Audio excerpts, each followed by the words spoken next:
Hi, my name is Joseph Mora, and today I'm going to be talking about Marbury v Madison. Before this case, just some context for the history. Uh, this was right at the beginning of the United States. This was the first Supreme Court case that was ever handled, and so therefore the U.S. government was still trying to define what the role that the Supreme Court played, and what judicial review truly meant for our nation. It's almost as if you could say that this was a testing phase for our government. We were still trying to figure out um, what the laws that we had written down meant when they were applied to reality. So this was a very large and very significant case, as this was going to set precedent for all Supreme Court cases in the future. For some of the facts of the case, so this case itself was between William Marbury and James Madison. James Madison was the newly appointed Secretary of State, and William Marbury was a newly appointed Justice of the Peace.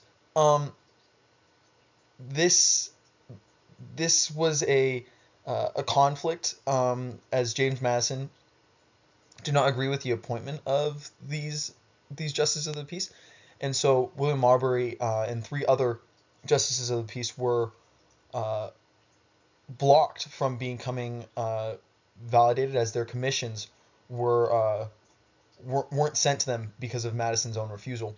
So William Marbury actually sent this before the Supreme Court to try and force James Madison to send over these commissions so that they could become validly appointed justices of the peace.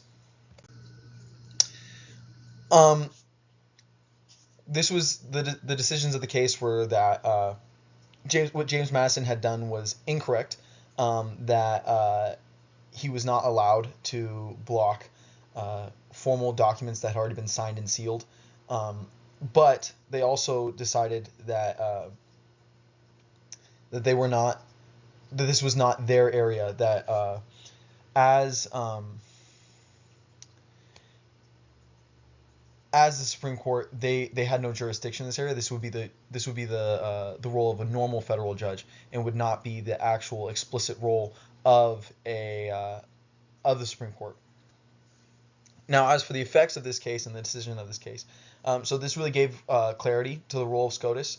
Um, it decided that judicial review was strictly to go over what the Constitution said and to decide whether the laws and actions being held were constitutional, and then move those cases back to where they should be held, so that they could further um, be used appropriately, and so it could actually follow the Constitution in those hearings.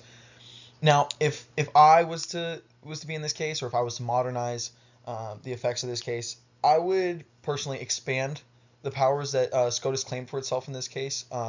I feel that the Supreme Court has such a passive role in our government, and therefore it does not take much action. I think that it needs to be more active, so it can seek out cases that do not necessarily follow the Constitution, and therefore change and uphold those values better.